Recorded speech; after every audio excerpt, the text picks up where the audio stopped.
Saudi अरब में हज 2025 के सिलसिले में हाजियों को बेहतरीन सहूलियात फराहम करने के लिए इकदाम किए जा रहे हैं। अल्लाह के मेहमानों की खातिरदारी के लिए मंसूबाबंदी कर ली गई है।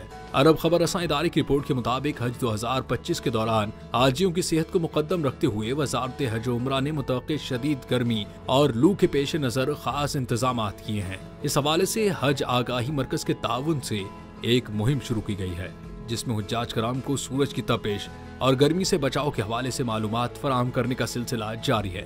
इसके अलावा गर्मी की शिद्दत के पेश नजर सऊदी एयरलाइन ने हुज्जाज कराम के लिए ठंडे एहराम मुतारिफ कराने की तैयारियां मुकम्मल कर ली। सऊदी एयरलाइन के मार्केटिंग मैनेजर का कहना है कि कूलेस्ट एहराम को मखसूस टेक्नोलॉजी का इस्तेमाल करते हुए इस तरह डिजाइन किया गया है कि जिस्म को ठंडा रखा जा सके। एहराम की तैयारी में अमरीकी कंपनी का ताउन भी हासिल रहा। एहराम को दुबई की अरेबियन ट्रेवल मार्केट ATM 2025 में पेश किया जाएगा। उनका मजीद कहना था कि कपड़े की तैयारी में जो टेक्नोलॉजी इस्तेमाल की गई है उसकी खासियत यह है कि इंसानी जिल्द को गर्मी की तपिश से महफूज रखने में मावन है। इससे गर्मी की तपिश को 1 से 2 डिग्री सेंटीग्रेड तक कम किया जा सकता है। इस एहराम को पहनने वालों को गर्मी की शिद्दत का एहसास कम हो जाता है। याद रहे कि ठंडे एहराम का आगाज रवां जून से किया जाएगा।